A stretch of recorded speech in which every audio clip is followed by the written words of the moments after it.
Assalamu alaikum and good morning. This weekend marks a significant day in our nation's calendar. Today, as a community, we pause for a few moments to commemorate all those who have made the ultimate sacrifice. I welcome you to a very different Anzac commemoration from other years, but hope that despite our current predicament, we are still able to pay homage to the fallen.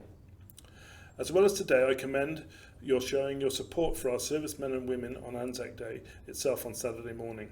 The ABC has a broadcast from the National Memorial, followed by a minute's silence at 6 a.m. In particular, Anzac Day remembers the sacrifice and service of the Australian and New Zealand Army Corps in World War I, 105 years on from the infamous landing at Gallipoli on the 25th of April 1915. Of course, the landings at Anzac Cove are the focus for Australians and New Zealanders, but it's also important to remember the fallen of other countries and from other campaigns. At around 4:30 on the 25th of April 1915, the first soldiers of the Australian and New Zealand Army Corps, ANZACs, landed in the Ariburnu area of the Gallipoli Peninsula. On the same morning, soldiers from Britain, France and other colonies launched assaults at nearby Cape Helles and Kumkali. The Allies were determined to destroy the forts overlooking the Dardanelles to allow a naval fleet to enter the Sea of Marmara and bombard the Ottoman capital of Istanbul. They hoped this would force the Ottomans to surrender, ease pressure on Russia and deprive Germany of a major ally. The Ottoman Empire, along with its ally Germany, at the time faced a multinational attack consisting of Russia, France and the British Empire, which included Australia, India, New Zealand and the United Kingdom.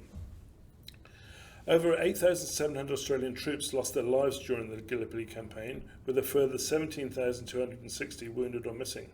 In turn, the New Zealand forces lost a further 2,431 troops, with 5,150 wounded. The futility of this and many other campaigns around the world and through history are remembered on days like today. This is our National Day of Remembrance as we pay our respects to the fallen and think of the families who lost fathers, sons, brothers, sisters, mothers and friends. As a school community, we will be laying wreaths at the memorial. We encourage you to visit that memorial later and take a few moments to commemorate the fallen. I would now like to ask Imam Abdul Rahman Abu Ghazali for the Quran recitation and devotion. أعوذ بالله من الشيطان الرجيم بسم الله الرحمن الرحيم الحمد لله رب العالمين الرحمن الرحيم مالك يوم الدين إياك نعبد وإياك نستعين اهدنا الصراط المستقيم صراط الذين أنعمت عليهم غير المغضوب عليهم ولا الضالين.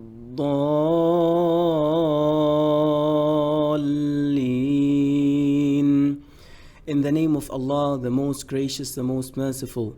All praise is due to Allah subhanahu wa ta'ala, the Lord of the worlds, the most gracious, the most merciful. You alone we worship and you alone we ask for help.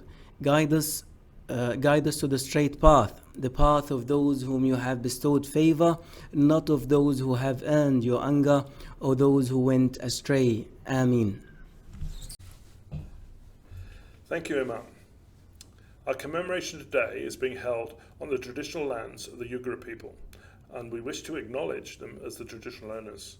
We would also like to pay our respects to their elders past, present and emerging. Mr. Wilson, thank you for coming along today and helping us celebrate our Anzac Day commemoration here at ICB. Earlier in your life, you were a member of the Australian Defence Force. Do you want to talk through some of the early decisions you made in your life that led you down that pathway? Yes, I can remember some of them.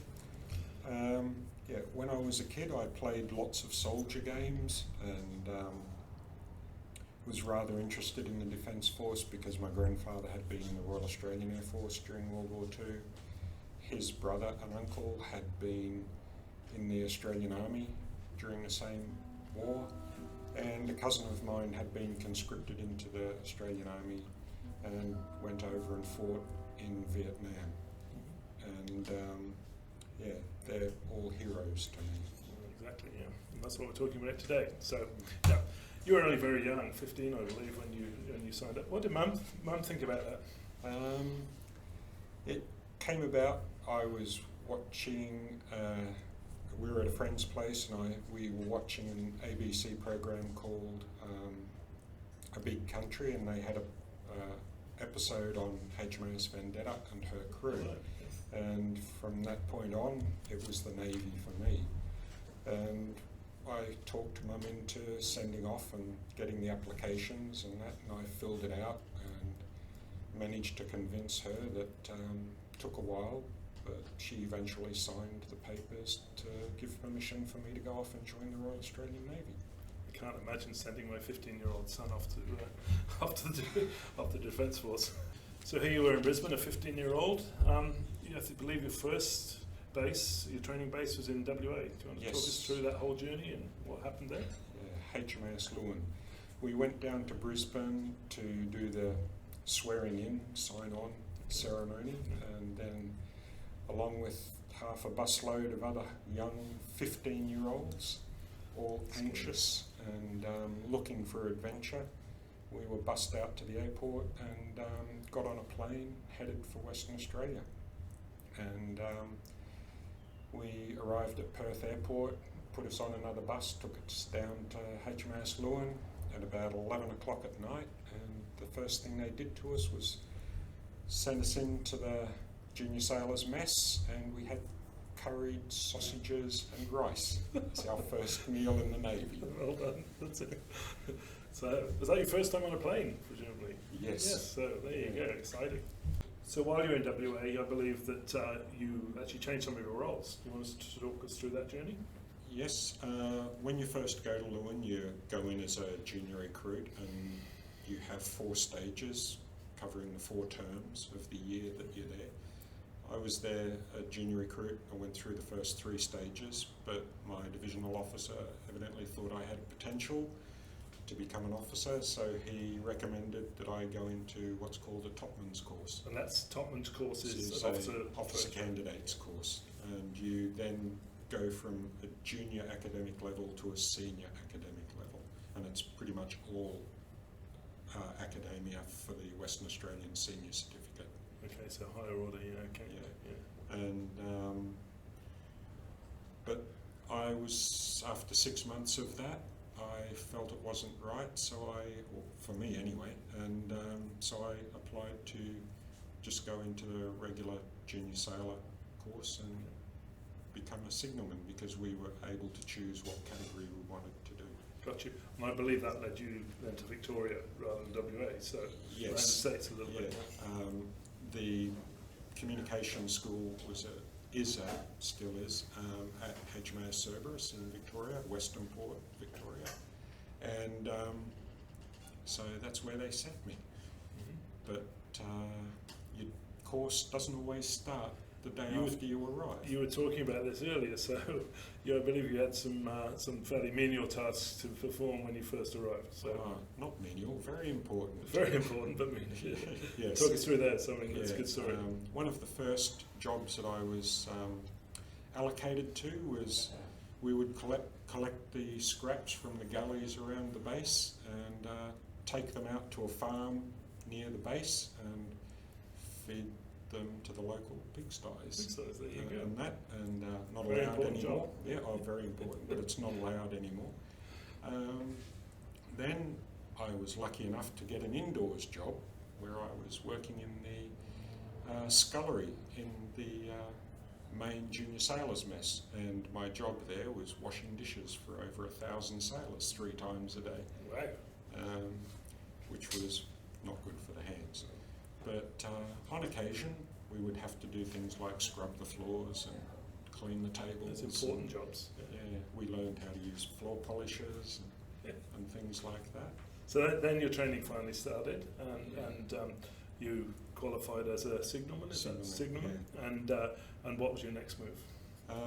Well, training started, and you go through a core training scenario where you learn Morse and a few other things. Typing, very important. Typing, touch typing, and then your instructors go on whatever your results are for the first few weeks and decide he can be a radio operator, he can be a tactical operator. And what did they choose for you? They chose visual communications tactical operator, Okay, there you go. which is a signalman.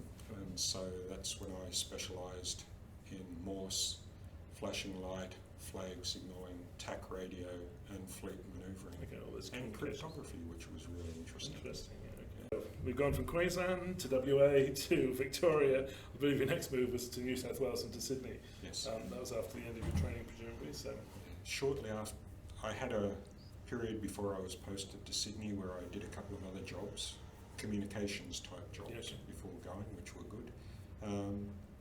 But got posted to Sydney, and they weren't expecting us. It was myself and another bloke, and they weren't expecting us, so they turned us away, and we had to go and spend the night in a hotel and turn up the next morning. But when I arrived, it was the normal thing, given blankets and shown where your room is and where to eat, and that was it.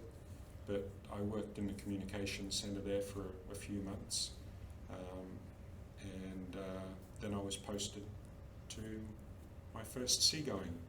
I was just about to say, you've been all land-based so far, but now you've got your commission to go on board an actual ship on the ocean. Yes. So, fantastic. So let's talk about that. That 'cause that's was the main part of it. HMAS Vampire. Yeah. She had just come back from New Zealand when I joined, and so I missed that.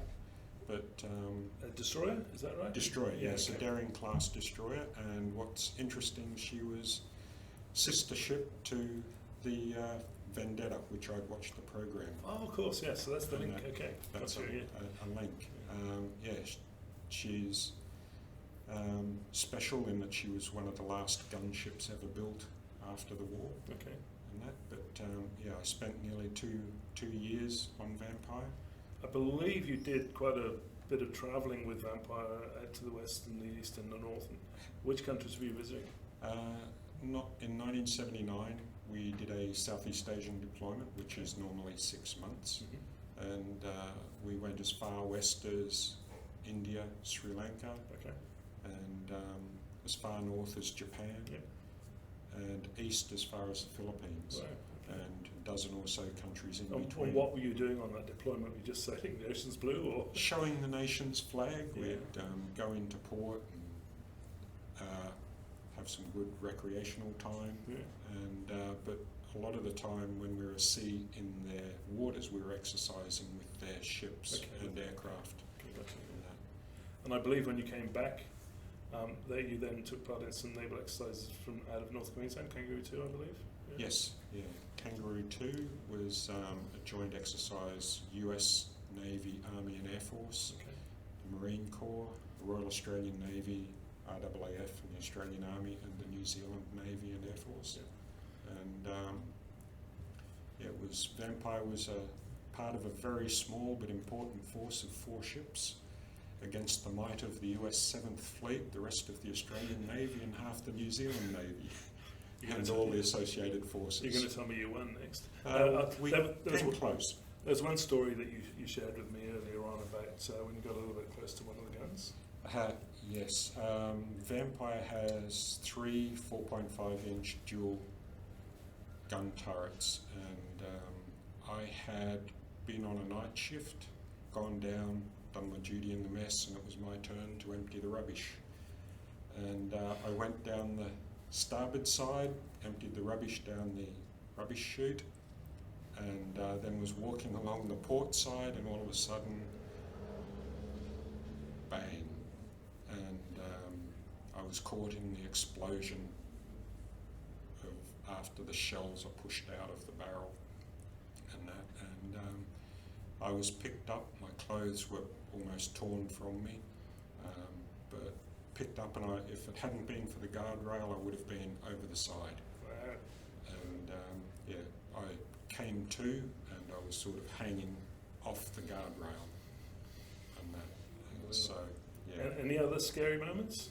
A bit later, I'm not sure if it was during Kangaroo 2, but there was one point where I was on the flag deck and we were in a storm with large swell coming over the bow, almost up to the bridge, and that which was another story above me, and we noticed there was equipment floating around on the main deck, 3 decks below me, and I was sent down with 2 or 3 others to secure that, and a big wave came over the bow and came down at us, and we were all chest deep in water, which was pouring over the side of the ship, and we were all being dragged out over the side, and it was sort of lucky daisy chain, one grabs the other, and one of us managed to grab a railing, and I was the one closest to the No wonder your mother was reluctant to sign those forms at age 15. Yeah. Most of your actions within the Navy seem to be peacetime, so relatively safe, apart from big waves and and guns going off close. Have you ever actually been under fire? Not in anger, have been under friendly fire.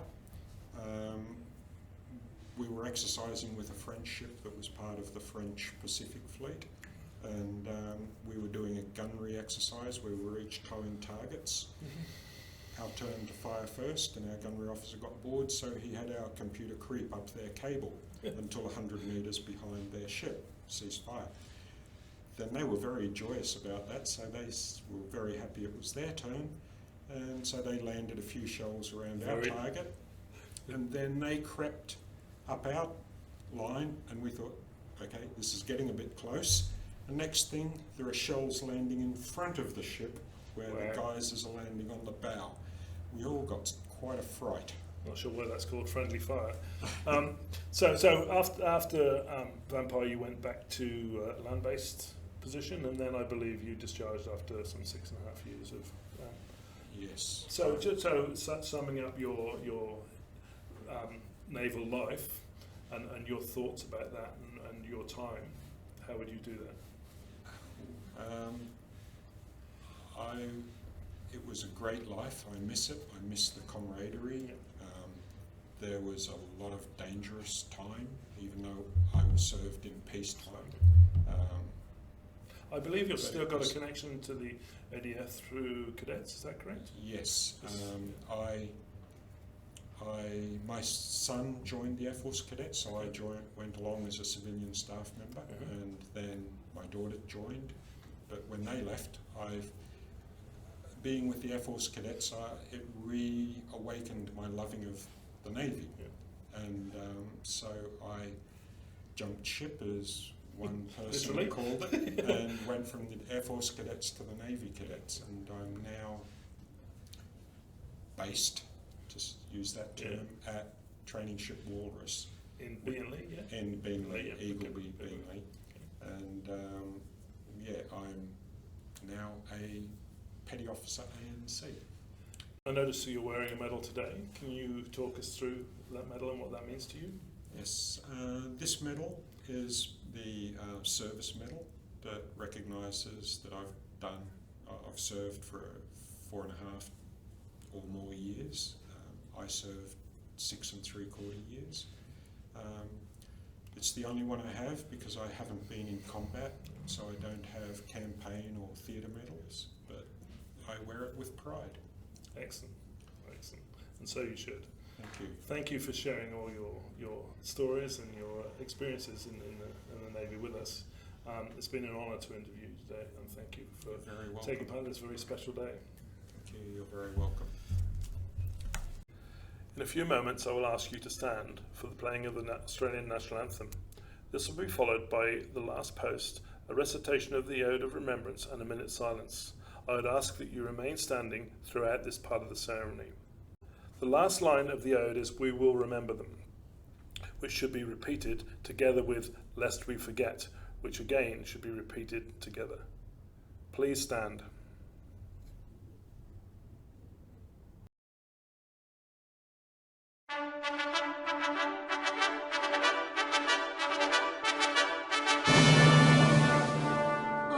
Australians, oh, let us rejoice, for we are young and free. We've golden soil and wealth fertile, our home is God by sea.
The wreath laying party consists of Principal Mr. Abdul Sharif and Year 5 students Aidan Dzambik and Alicia Ali.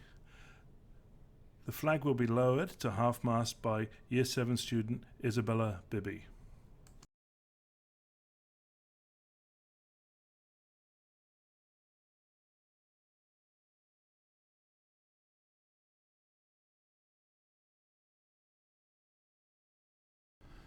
That concludes our 2020 Anzac ceremony. We hope you stay safe and Ramadan Mubarak.